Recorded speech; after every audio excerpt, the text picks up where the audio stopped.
그러면서 또 주은이를 봤는데 주은이가 선생님한테 칭찬을 받았대. 그림을 잘 그렸다라고. 그럴 때 여러분 그 말을 들은 담임 목사의 입장에서 어떻게 하면 잘했다 칭찬하고 싶죠. 그래야 되는 것인데 제가 그런 얘기를 했어요. 주은아, 물론 너가 그림을 잘 그려서 선생님한테 칭찬받는 건 목사님도 굉장히 기쁘고 좋단다. 그런데 한편으로는 너가 한번 입장을 바꿔놓고 생각해 볼래? 만약에 학원 선생님이 너 그림 못 그려, 재능 없어, 그러면 넌 그 학원에 올까 안 올까? 그때 고민을 하더니 안 갈 것 같은데요. 그렇단다. 그렇기 때문에 그 재능은 네가 여러 가지 방법을 통해서 네가 그 그림을 정말 좋아한다면 그림을 그리는 데 있어서 그 그림을 가지고 정말 제3자가 점검해 볼 수 있는 기회를 만들었으면 참 좋겠다 해서, 사실 저희 교회에 미술을 전공하신 분이 계세요. 대학을 미술 전공하고 미술 공부를 하신 분인데 지금은 그 직업을 갖고 있지 않지만 저는 언젠가 그 그림을 그리고 싶다는 생각을 하시는 분이 사실 한 분 계시거든요. 그래서 한번 내가 그분하고 연결시켜서 한번 너 그림을 한번 테스트 받아봐야 되겠다 했더니 그렇게 해보겠다, 자기가 사진 찍어서 가져오겠다 그랬어요. 제가 왜 이런 이야기를 하냐면, 여러분의 자녀들에게 가지고 있는 꿈, 그 비전, 그것을 어떤 마음으로 바라볼 것인가. 근데 대부분의 경우는 그 아이가 가지고 있는 재능과 달란트를 발견하는 게 아니라 내가 갖고 있는 것, 내가 하지 못한 것들을 자녀를 통해서 이루어지길 원하고 있는 것들을 의외로 많이 봐요.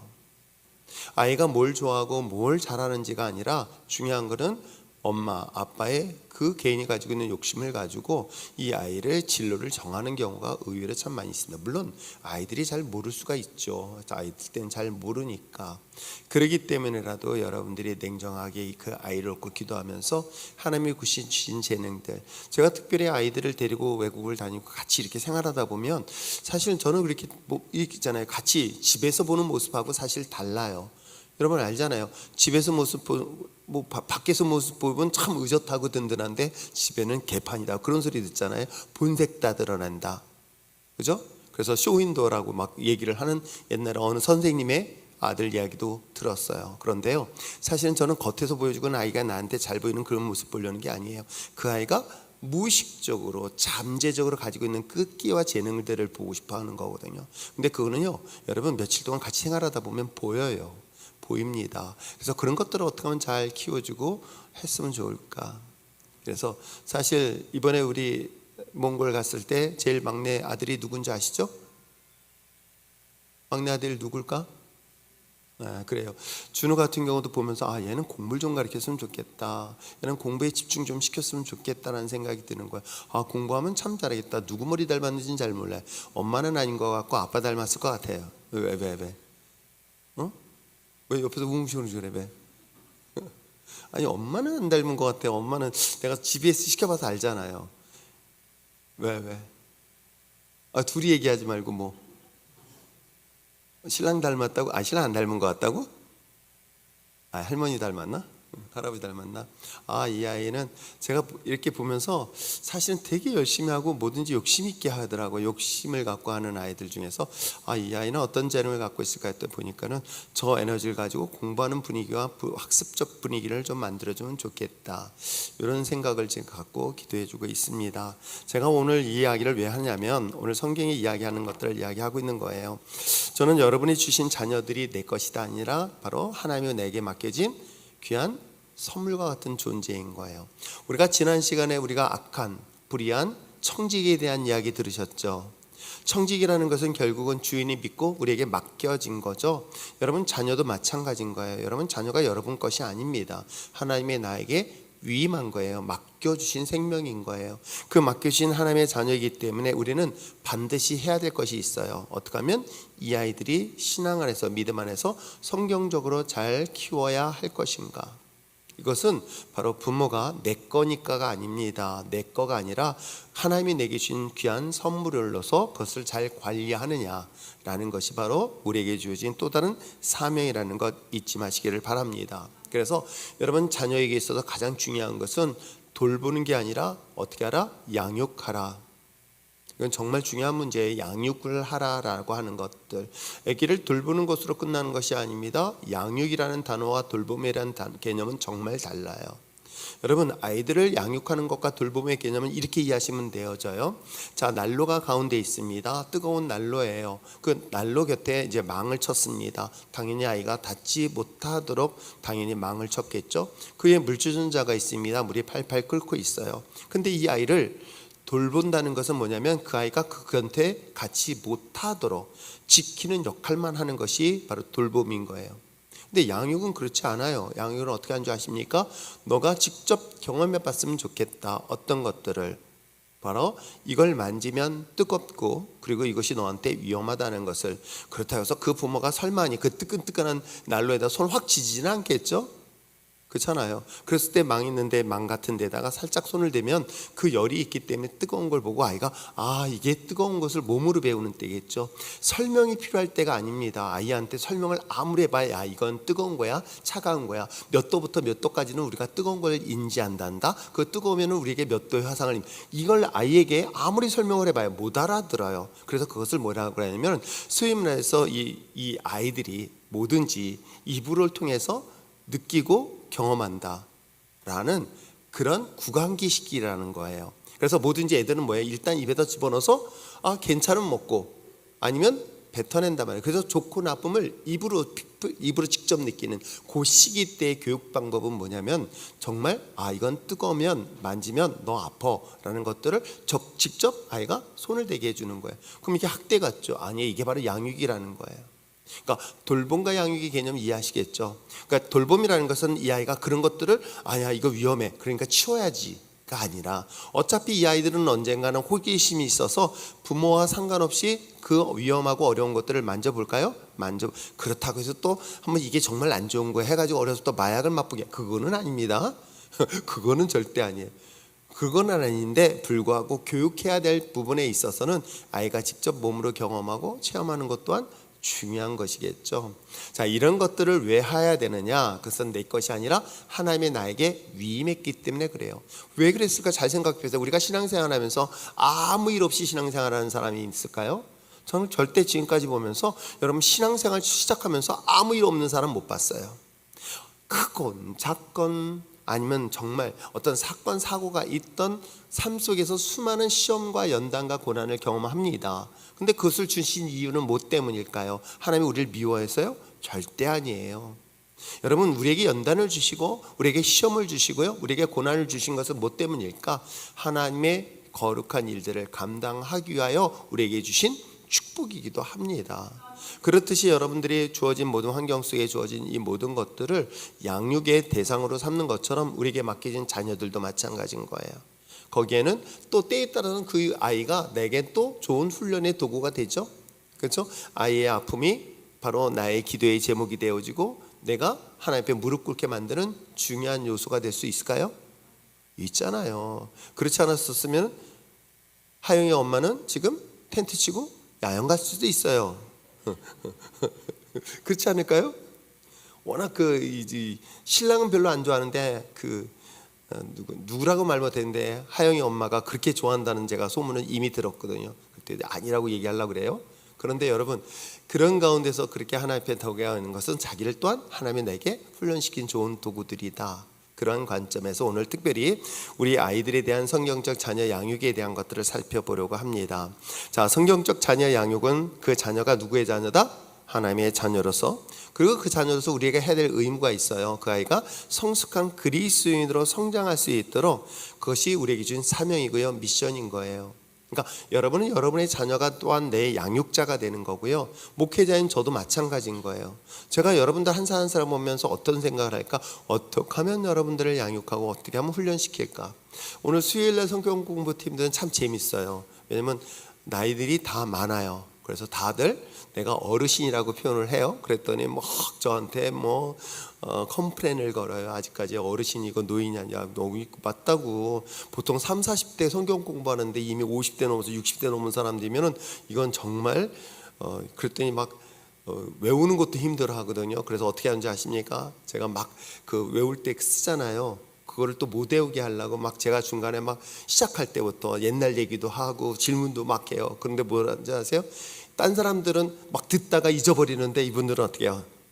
내가 하던 말던 그냥 그것만 보고 있어요. 주야장자 그것만 보고 있다가 그 다음에 아주 내 말 안 들어, 대답도 안 해. 그러다가 그냥 기다렸다 쓰세요 하면 그때부터 팍 쓰더라고요. 근데 그것 또한 마찬가지인 거예요.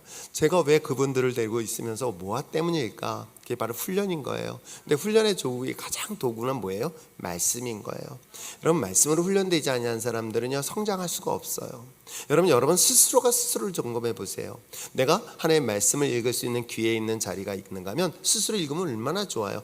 여러분 아이들 키워보면 알잖아요. 스스로 공부하면 좋아요, 안 좋아요? 그럼요, 스스로 알아서 공부하면 좋아요. 근데 밤에 내려오면 이것들이 남아놓으면 벌써 엘리베이터 탁 떨어지면요 우르륵 한 소리 확 들려요. 어떻게 해요? 책 보는 척 한단 말이에요. 그때 수린이는 어떻게 하는지 아세요? 수린이가 왜 그 고등학교 책을 지가 얼른 듣고 보고 있어요. 지가 왜 그걸 왜 봐야 돼? 혼날까봐 떠들지 말라고 그런단 말이에요.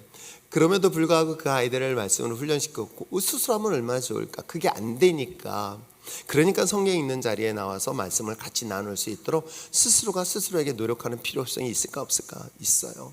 내가 신앙은요 내가 죽을 때까지, 저도 마찬가지예요. 저도 죽을 때까지 저는 설교에서 성경을 보지만 이거는 어떤 때는 그게 답답할 때가 있어요. 그냥 말씀 자체가 좋아서 말씀을 봤으면 참 좋겠는데 이것이 설교랑 연결되어지면 당연히 설교의 모든 것, 그러니까 설교를 위해서 성경을 볼 때가 사실은 저 같은 경우는 직업적인 것 때문에 그런 경우들을 종종 경험을 합니다.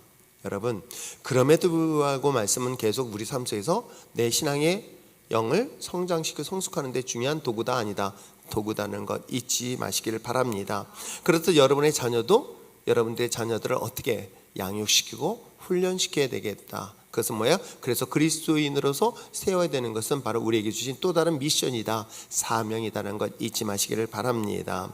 성경은 자녀 양육에 대한 많은 교훈들을 갖고 있고요. 그래서 그 교육에 대한 올바른 교육은 뭘까? 먼저 우리가 어떤 의식을 갖느냐는 것이겠죠. 말씀드린 것처럼 자녀는 보다 하나님이 내게 주신 청지기적 사명이다, 맡겨준 거예요. 여기서 내가 악한 청지기가 되는가? 우리 지난 시간 봤잖아요. 우리가 불의한 청지가 있는가 하면요 하나님의 선한 청지가 있다는 것이겠죠. 여러분은 어떤 청지가 되어질 것인가? 자녀를 훌륭하게 기르기를 원하는 부모에게 선제될 것은 자녀가 나의 것이라는, 즉 소유의식으로부터 버리라고 분명히 얘기를 하고 있어요. 내 것이 아니야 하나님의 것으로 출발해 하시기 바랍니다. 자녀는 부모의 소유물도 아니고 그렇기 때문에 그의 또한 삶의 목표도 어쩌면 내가 세워주는 것이 아니라는 것 잊지 마시길 바랍니다. 자녀는 하나님이 주신 선물, 그래서 우리는 분명히 이 아이들을 어떻게 하면 하나님이 우리의 선물에 맞게끔 이 선물이 세상 속에서 잘 살아낼 수 있을까, 그리스도인에서의 최고의 가치를 잘 키워낼 수 있을까라는 것들이 바로 여러분에게 주신 사명이라는 것 잊지 마시고요. 또 한편으로는 그것을 좀 더 일찍 깨닫고 훈련시켰으면 상관없지만 그렇지 못했다면 어떻게 할까요? 늦지 않았어요. 저는 부모의 기도는요, 부모의 눈물 흘린 기도는 그 자식을 망하지 않게 해요. 정말 부모가 자식을 위해서 눈물 흘린 그 눈물은요 반드시, 지금은 변하지 않을 수 있어요. 지금 뭐 아이가 그럴 수 있어요. 그런데요 그 시기가 지나면 그렇잖아요. 누군가가 내가 이 자리에 올 수 있었던 것은 나를 위한 눈물의 기도가 있었다 없었다? 있었다. 최지현 집사가 잠깐 동안 방황했어도 돌아오셨던 것은 최지현 집사가 이뻐서가 아니라 그의 어머니의 사실은 기도가 있었을 거예요. 그럼요. 최지현 집사가 막 그래도요 그의 어머니의 기도는 옛날 어르신으로서 자녀를 위해서 기도 왜 안 하셨겠어요.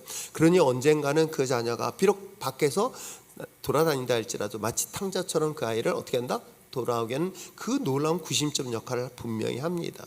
그래서 여러분, 자녀를 위해서 눈물 뿌려 기도하는 것은 절대로 포기하지 않기를 부탁드립니다. 자, 그러한 관점에서 자녀 양육에 대해서 우리가 한 7가지를 얘기하려고 합니다. 먼저 자녀에게서 가장 중요한 것은 뭘까 한다면 그 아이가 예수님을 영접하는 것부터 출발하시기 바랍니다. 여러분, 공부 잘하는 것보다 더 중요한 것은 그 아이가 예수를 영접하는 게 중요한 거예요. 여러분, 공부 잘해가지고 지옥 가는 것, 이걸 어떻게 설명을 해야 될지 잘 모르겠어요. 여러분, 이게 오늘도 낮에 성경 공부를 쭉 하면서도 그런 얘기를 했거든요. 여러분, 만약에 여러분의 지하 월세방에 살고 있는데 48평짜리 아파트가 이제 곧 이사를 들어가요. 근데 그렇다면 여러분 어디 가고 싶어요? 48평 아파트로 들어가고 싶어요? 아니면은 지하 월세방에 난 여기가 좋아요 라고 버티겠어요? 아마 단 한 사람도 거기에 남아있을 사람은 없을 거예요. 빨리 가고 싶어 할 거예요. 그러면 이거와 비교할 수 있다고 한다면 하나님의 나라인 천국과 지금 살고 있는 세상은 어떨까요? 이거는 더 비교할 수 없을 정도로 하나님의 나라는요, 이건 계시록을 잘 보세요. 거기는 눈물도 없죠, 고통도 없어요, 아픔도 없어요. 심지어는 독사의 소굴에다 손을 넣어도 그 독사가 물지 아니한다라고까지 이야기할 정도로 하나님의 나라는 우리가 상상하지 못할 정도로 그곳은 정말 아름다운 그런 나라인 건 분명히 얘기하고 있어요. 그럼 우리 마음속에는 어떤 소망을 가져야 될까요?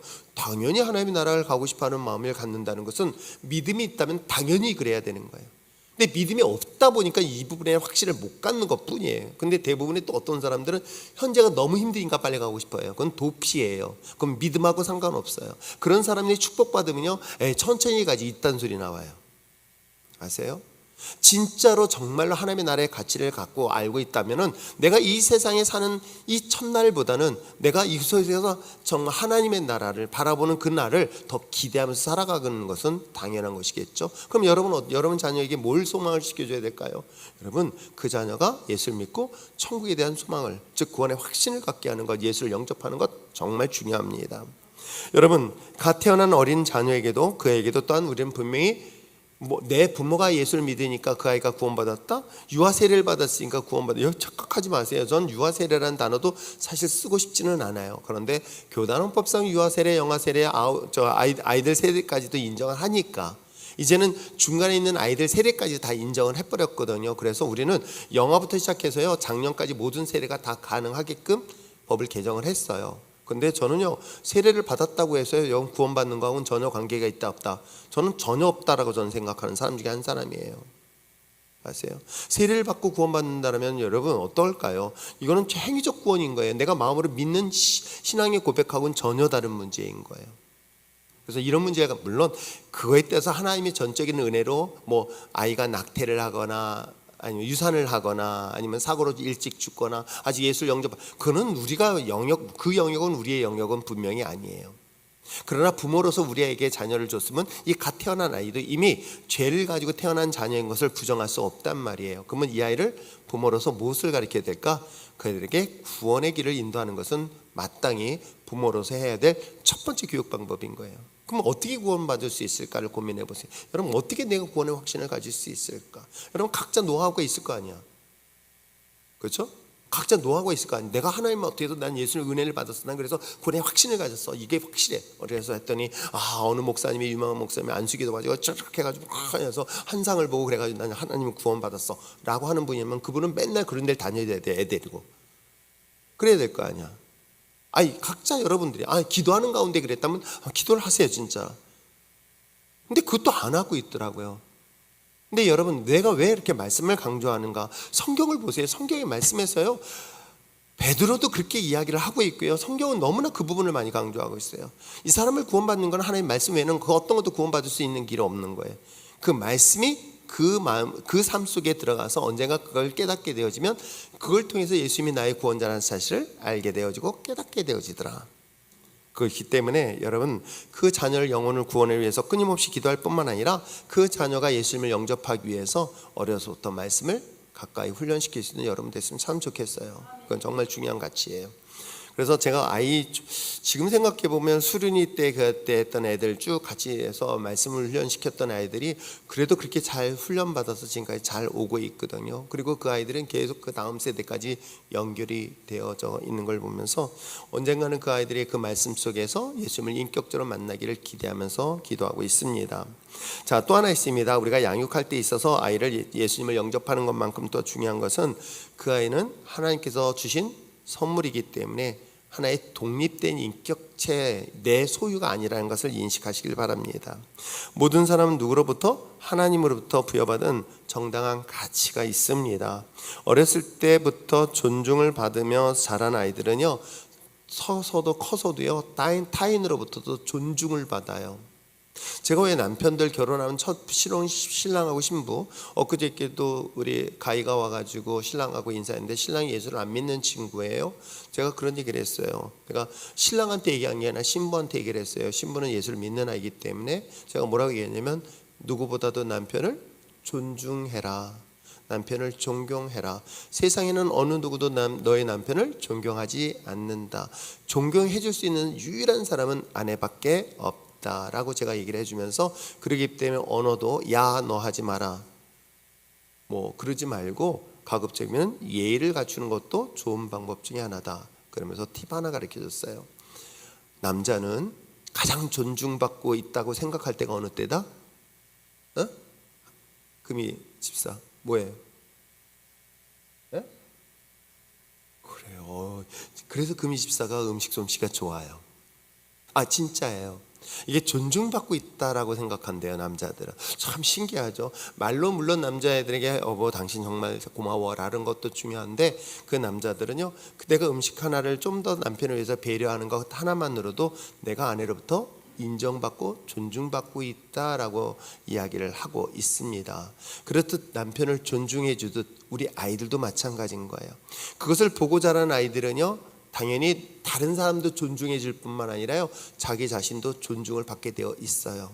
우리가 목회자들이 인격이 나는 이런 거라고 생각해요. 목회자들이 욕한 그게 아니라, 저는 언어에 있어서 이런 것들이 있어요.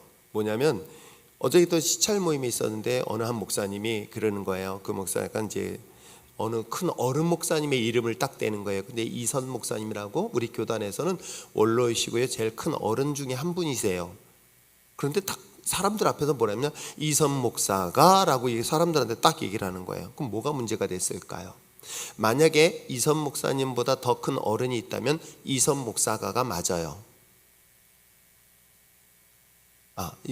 이해가 되나요? 근데 가끔 저한테도 그래요.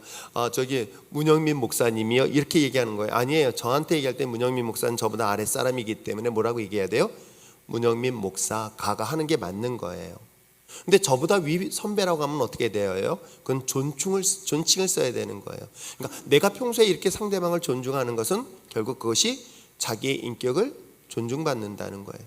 근데 한 목사님이 그렇게 딱 표현하길래 제가 그 자리에서 혼을 내줬어요. 공개적으로 사람들이 있는 앞에서 무안할 정도로. 그래서 그 목사님은 내가 없을 때 이유철 목사가 이런 식으로 하면 이유철이가 그렇게 표현할 거냐고, 그건 목회자의 기본 인격이 안 된 거라고 내가 뭐라 그랬더니 그 다음부터 얼른 막 가가지고 이선 목사님 끝까지 그분 얘기를 하더라고요. 제가 왜 이런 얘기를 하냐면, 내가 남편을 존중해 주는 것처럼 아이를 존중하는 것 또한 그 아이는 다른 사람을 존중할 뿐만 아니라 어떻게 해요? 자신도 존중을 받기 때문에 그래요. 그것은 정말 중요한 문제예요. 근데 이게 한국 교회의 심각한 교육 문제인데, 저 어렸을 때만 하더라도요, 목사님 얘기했잖아요. 목사님이 신방 오면 자식들이 밥을 안 줘도요, 목사님 위해서는 정말 상다리 부러지게 음식을 잘 준비했었던 시절이 있었어요. 그러니까는 그거를 보고 자녀들이 꿈이 있었어. 어떤 꿈이 있는지 알아요?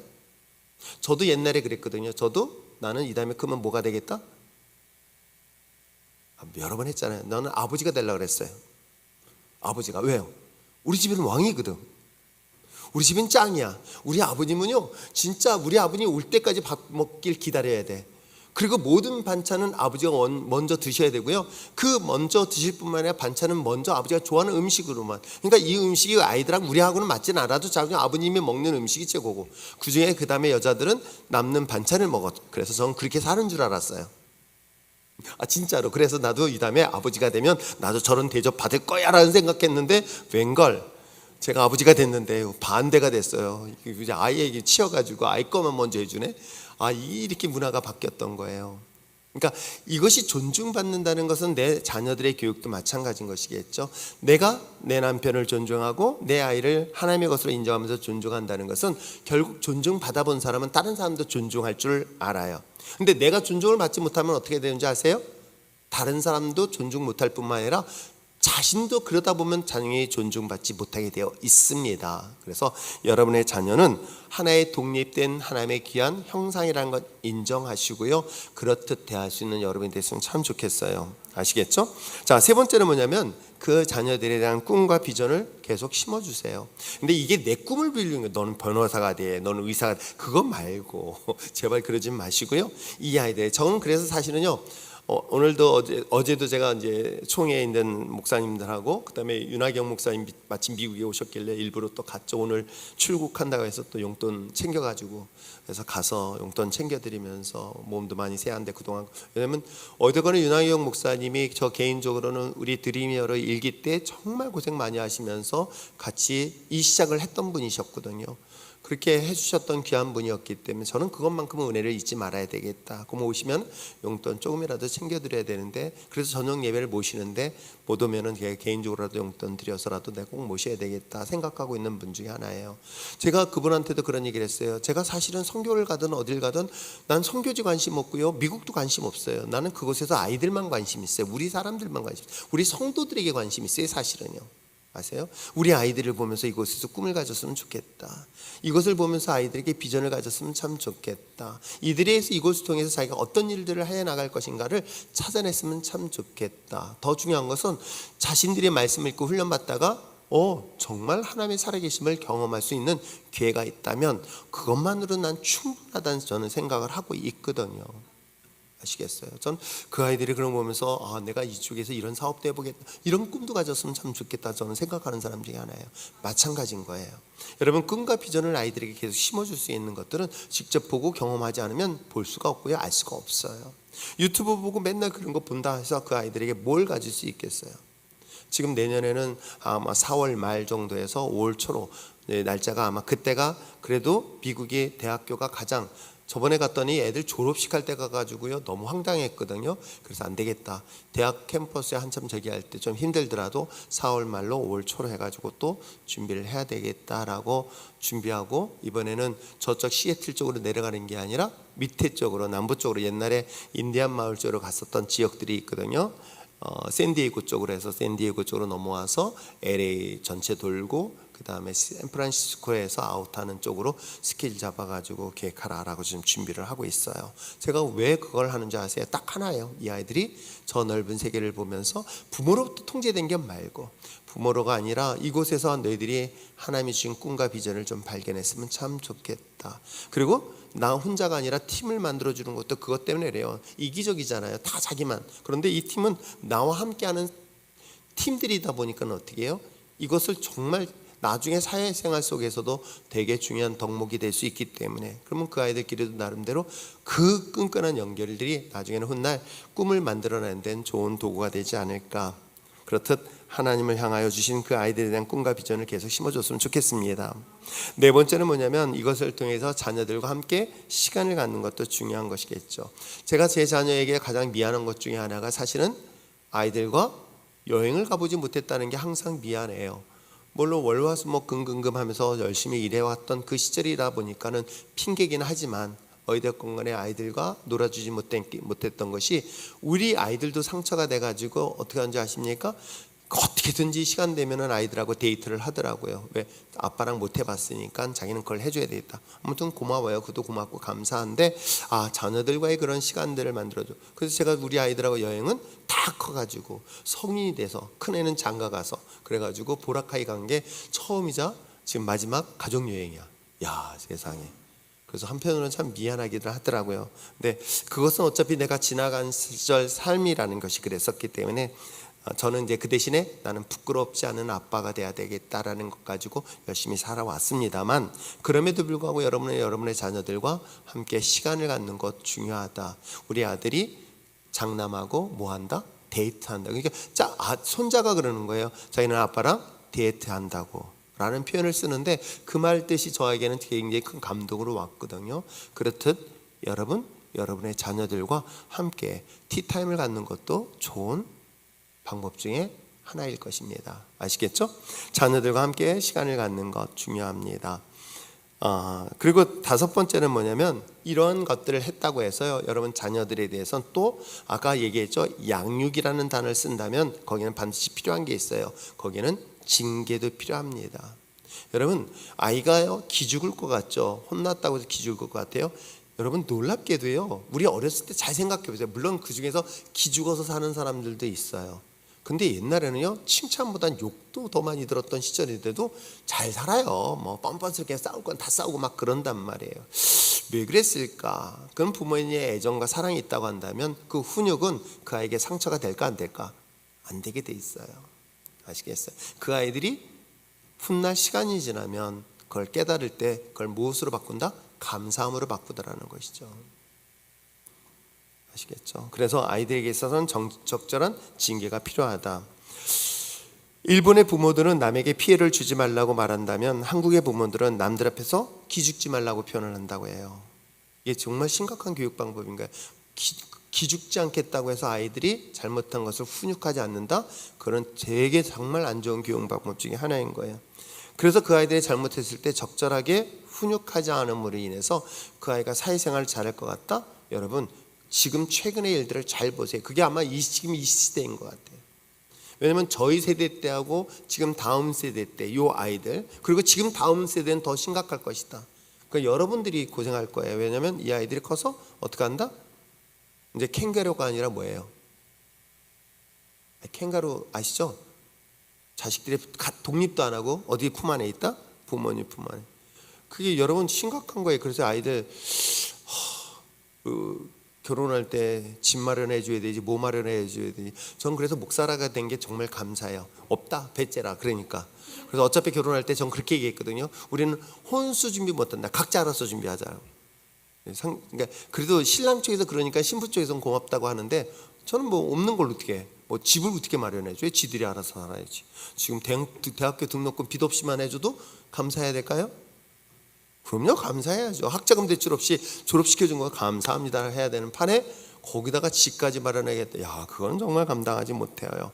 여러분, 그렇듯 자녀들에게 있어서 기죽지 않은 것보다는 더 중요한 것은 바르게 양육하기 위해서 때에 따라서는 책망할 때도 필요할 때는 과감하게 책망하십시오. 체벌이 필요할 때는 체벌을 하십시오. 아시겠어요? 교회도 마찬가지인 것 같아요. 교회가 제가 목회자들이 정말 안타까운 건 뭐냐면 그 사람이 시험 들까 봐서 그래서 혼을 못 내킨대요. 시험 들까 봐서 혼을 못 내킨다? 근데 그 시험이 뭐야? 왜 꾸짖는 소리에 시험 든다고 상처받는다고요? 그래서 상처받아서 교회를 떠난 사람은 예수를 안 믿겠다고 하지는 않아요. 아세요? 다른 교회는 가요. 좋은 목사님 찾아. 그건 뭐 어쩔 수 없어요. 근데 아닌 것이라도 훈육해서 그 사람이 상처받고 시험 들어서 교회를 떠난지언정 예수님은 안 떠나지만 그걸 듣는 사람이 성장한다면 어떻게 될까요? 언젠가는 그 훈육이 그 사람의 영혼을 살릴 수 있을까? 저는 있다고 좀 믿기 때문에 여러분 목회자의 그 정말 저도 목회자에 있지만 목회자가 정말 목회자 아닌 그런 모습을 살아가고 있으면서도 거룩한 척하면서 사람들에게 이중적인 모습 보이고 그러면서 진짜로 그러한 모습들을 보는 그런 모습들이 오히려 사람들을 실족하게 하는 것 여러분 아세요? 그래서 저는 목회자들한테 하고 싶은 얘기는 좋은 목사가 되려 하지 마라. 진짜 좋은 목사 되려 하지 마라. 한 사람의 삶에 영향을 미칠 수 있는 목사가 되라. 정정숙 목사라고 아시죠? 제 남원에 있는 정정숙 목사 우리 교회에서 딱 일려 있었어. 그런데 이번에도 또 뭐 보내왔더라고요. 그래서 제가 이제 그 갈비탕을 보내주면서 이제 거기다 글을 썼는데 무슨 글을 이만큼 쓰다가 항상 고맙습니다. 그런데 자기가 여기 있는 1년 동안 죽을 것 같이 힘들었대. 죽을 것 같이 힘들었대. 정말 죽을 것 같이 힘들었대. 사람 참 착하고 순한 사람이거든요. 근데 그 1년이 자기는 죽을 것 같이 힘들었대. 그는 얼마나 힘들었을까? 저도 충분히 이해해요. 그래서 제가 그런 얘기를 했어요. 어찌됐건 간에 한 사람의 생명을 살리는데 목숨 걸 수 있는 목사가 됐으면 참 좋겠다. 그것을 깨닫고 그 일을 한다면 오케이. 나는 그 일들을 난 지금까지 계속 할 것이다. 그 얘기를 해줬거든요. 그러니까 여러분도 마찬가지인 거예요. 목사가에 대해서 상처받고 시험 드는 것은 그 사람이 여러분을 지옥 보내는 거예요. 그게 더 무서운 거예요. 아세요? 여러분 그럼 마태복음 23장에서도 분명히 얘기를 해요. 본인이 천국 못 갈 뿐만 아니라 다른 사람도 천국 못 가게 천국문을 가로막고 있다. 누가? 서기관과 바리새인들이. 사탄 마귀가 아니에요. 종교 지도자를 말하고 있는 거예요. 지는 못 가요. 어차피 갈 확신도 없고. 근데 모양이 있잖아요. 서기관과 바리새인이라는 위치에 있어가지고 다른 사람도 못 가게 만들고 있는 것들에 대한 종말적 상황들을 우리가 잘 분별하셔야 돼요. 아시겠어요? 그래서 우리는 신앙에 있어서 자녀들에게 있어서는 자녀들의 양육을 위해서 징계도 필요하다. 또한 뿐만 아니라 여러분 가르쳐야 될 덕목 중에 하나가 부모에 대한 효예요. 그건 꼭 가르치십시오. 아버지에 대한 효를 꼭 지키는 거. 뭐 간단한 거, 뭐 우리 집도 지금 우리 집은 이제 그래도 벌써 세대가 다르잖아요. 근데 아이들은 어떤지 아세요? 아직까지는 그렇게 교육을 받아서 그런지 저도 그렇게 교육받았는지 아버지보다 숟가락을 나중에 내려놓는다. 그럼 숟가락 기다리고 있어요. 지도 속도 맞춰면서. 근데 우리 교회 어느 부목사는 싸가지 없이 나보다 먼저 숟가락 내려놔. 나보다 더 빨리 먹어. 그럼 천천히 먹어야 되는데. 근데 그건 예의야. 우리 때는 그런 걸 예의로 삼았거든요. 그래서 어떻게 해요? 부모님보다 먼저 식사하고도 잘 일어나지 않는다. 끝까지 자리 지켜드리고 끝까지 기다려줘라. 그 다음에 식사가 먼저 끝났으면 어떻게 한다? 젓가락을 어디에? 그릇 위에 올려놔라 하는 것들을 가르쳐왔단 말이에요. 저는 부모에 대한 작은 예도 그 중에 하나다. 어려워도 부모님을 공경할 수 있도록 자녀 양육을 하십시오. 특별히 아버지에 대한 자녀 양육을 철저히 잘 시킵시오. 왜? 그게 가정의 질서 때문에 그런 거예요. 아시겠어요? 되게 중요한 가정교육이에요. 왜냐하면 이것은 분명히 성경에서 말하고 있죠. 부모를 공경하는 것은 뭐라고 얘기하고 있어요? 내가 잘되고 장수하고 라고 이야기를 하고 있어요. 자녀를 정말 잘되게 한다면, 그 자녀를 축복받게 한다면 아버지에 대한 예의를 효를 다하게 하라. 아시겠어요? 이건 정말 중요한 교육이다라는 거 잊지 마시기 바랍니다. 마지막으로는 여러분들 아이들에게 있어서의 최고의 가치가 어디에 둘 것인가? 이게 가치관인 거예요. 가치관.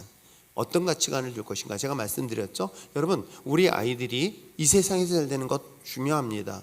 그러나 이것이 삶의 목적으로 삼지 마라. 우리에게 영원한 하나님의 나라의 가치를 우선순위로 둬라. 그건 여러분들이 자녀를 그렇게 양육하셔야 합니다. 부모가 부모에게 있어서 이 아이에 대한 최고의 가치관을 어디에 둬라? 하나님의 나라에 둬라. 그를 용기 있게 가르쳐야 되는 거예요. 저도 사실은 목사로서 우리 아들들이라고 얘기해요. 윤수도 제 아들 중에 하나예요. 근데 어저께인가 전화 왔어요. 천안에서 막 내려가고 있는데 전화 왔어요. 목사님, 그래서 왜 그랬더니 오늘 갔다 왔대, 대전에. 그래서 어떻게 결정했니? 그랬더니 뭐 여러 가지에서 거기는 막 정말 더 좋은 조건으로 다 맞춰주겠다고 하는데, 그런데도 그게 자꾸만 마음에 불편함이 있대. 근데 뭐 때문에 불편하니? 그랬더니 아무래도 목사님과 얘기했던 것들이 계속 마음에 불편함으로 다가온다. 그럼 불편한 것 중에서 어떤 걸 선택하겠니? 그래서 결정을 했대. 안 가겠다고. 자기는 교회를 지키겠다. 제가 그 말할 때 마음속에 더 무거운 짐을 느껴요. 이렇게 가지. 그럼 내가 책임은 안 지잖아. 그리고 잘못되면 내 탓이 아니잖아. 안 그런가요? 그렇잖아. 목사로서는 그래, 잘 가서 잘못되라. 그러면 내 탓은 아니야. 뭐 잘 되면 본인 탓이고, 그래서 잘 된다고 나 찾아오지는 않을 테니까. 그런데 한편으로는 자기가 마음에 무거운 짐 때문에 그래서 결단해. 그럼 난 어떻게 해요? 난 짐으로 다가오는 거야. 이거 잘못되면 큰일 났네 라고 느껴지는 거예요. 그러면서 내가 그런 얘기를 했어요. 설령 네가 그로 인해서 더 어떤 대가를 지불하더라도 후회하지 마라. 너는 하나님의 것에 대한 최고의 가치를 선택한 것이다. 비록 그것이 세상에서 손해를 보고 세상에서 피해를 본다 하더라도 어떻다? 그것을 하나님의 거룩한 나라의 가치로 둬라. 왜냐하면 하나님은 반드시 그것을 기억하신다. 분명히 기억하세요. 정확하게 기억하세요. 그걸 가치를 아이들에게 가르치라는 거예요. 그래서 아이들 수련회 같은 것들 빼먹지 마세요. 진짜로. 아이들 신앙훈련이라면요, 그거는 아이들에게 최고 우선순위에 가치를 두는 거예요. 야, 너가 지금 학원 가는 거 너 그거 포기하자. 그리고 가라 라고 한번 해보세요. 그리고 둘 중에 하나야. 떨어지면 누구 책임이다? 엄마 책임. 그럼 어떻게 할 것 같아요, 여러분? 저도 그 선택을 하라 할 때 적당히 타협하면 돼요. 뭐 굳이 뭐 그렇게 할 수도 있어요. 내가 성금석 권사하고 최남수 집사 그쪽으로 이사 가면서 제가 그랬을 때 그랬어요. 안수 집사 권사라는 직분은 항존직이다. 항존직이라는 것은요, 그 교회에서 뼈를 묻겠다는 생각을 하고 사명감 가지고 가지 않는 이상은 만약에 파송을 보낼 수 있어요. 그런데 그렇지 않은 이상은 끝까지 그 교회를 지킬 수 있겠니? 여러분, 마찬가지인 거예요. 우리에게 아이들의 교육은요, 어떤 걸 가치를 둘 것이냐. 여러분, 회사가 여러분의 인생을 책임질 것 같죠? 안 그래요. 회사는요, 여러분이 필요할 때만 쓰지 필요 없으면요 버려요. 아닌가요? 여러분, 여러분의 능력이 부족하면요 회사에서는 여러분을 잘라요. 회사는 여러분의 인생을 책임지지 않아요. 근데 왜 거기다가 인생의 가치를 두려고 합니까? 멍청하고 미련하게. 왜 거기서 인정받으려고 해요? 영원한 하나님 나라에 대한 하나님의 인정을 받을 생각을 못하지? 그걸 여러분 부모가 확신을 가져야 되는 거예요. 아세요? 이 가치를 먼저 가르쳐요. 이게 가치관이라는 거예요. 그래서 제가 애들에게, 야, 너희들은 성경에서 말하고 있는 성경적 가치관이 뭔지 아니? 세상에서는 망하는 것 같지만 하나님 나라에서는 성공이라고 말하는 거 있다. 세상에서는 죽은 것 같지만 하나님 나라에서는 영광의 멸류관이 있더라. 이것이 가치관이 정말 다른 것이다. 세상은 모든 사람들이 넓은 길을 선택한다. 그런데 놀랍게도 하나님은 우리에게 어떤 길을 요구한다? 좁은 길을 요구한다.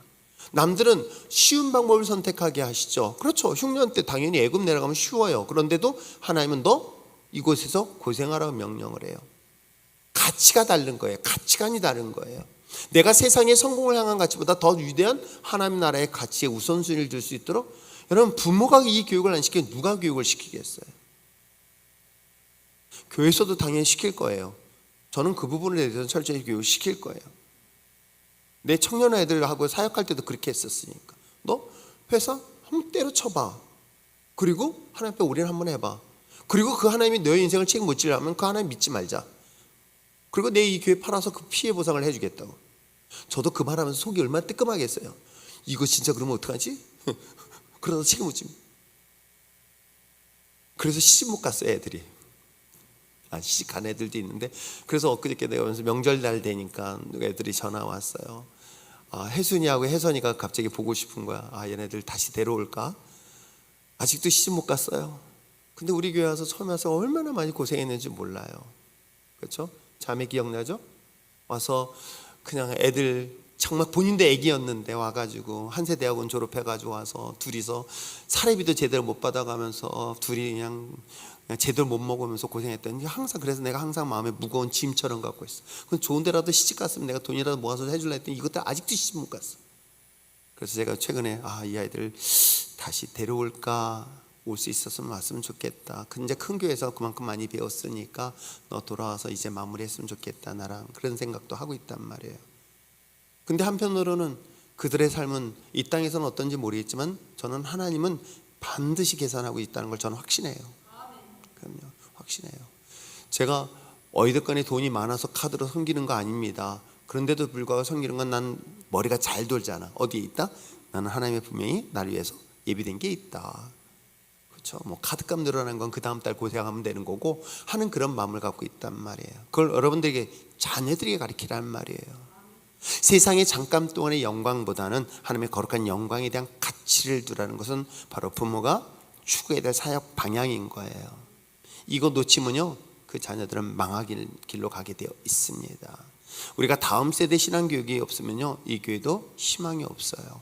진짜 없습니다. 그래서 제가 이 나이에 초등학교 6학년 애들 바라보면서 왜 애들을 데리고 제가 갈 건가를 잘 생각해 보세요. 포기할 수 없기 때문에 그래요. 어느 누구도 포기할 수, 이걸 대신할 수 있는 사역자들이 있으면 좋겠는데 이걸 끝까지 해야 되겠다. 이 아들이 그런 꿈을 끝까지 심어줘야 되겠다. 그랬더니 누가 그러더라? 자기가 지금 아기가 아직 돌 다닐 때 이제 목사님, 야, 꼭 데려가. 야, 그때는 내가 80이 넘어가지고 이러고 다닐 때도 뭘 어디 거기까지 가니? 라고 하는데, 그래도 아직까지 제 심장을 뛰게 하는 게 바로 그 아이들에게 주신 하나님의 꿈인 거예요. 그래서 여러분, 아이들에게 세상의 영원 가치, 소멸되는 잠시 동안의 가치보단 영원한 가치에 대한 가르침을 부모가 삶에서 보여줄 뿐만 아니라 그것을 계속해서 가르치며 나갈 수 있는 여러분 됐으면 참 좋겠어요. 이 시간 기도할까요?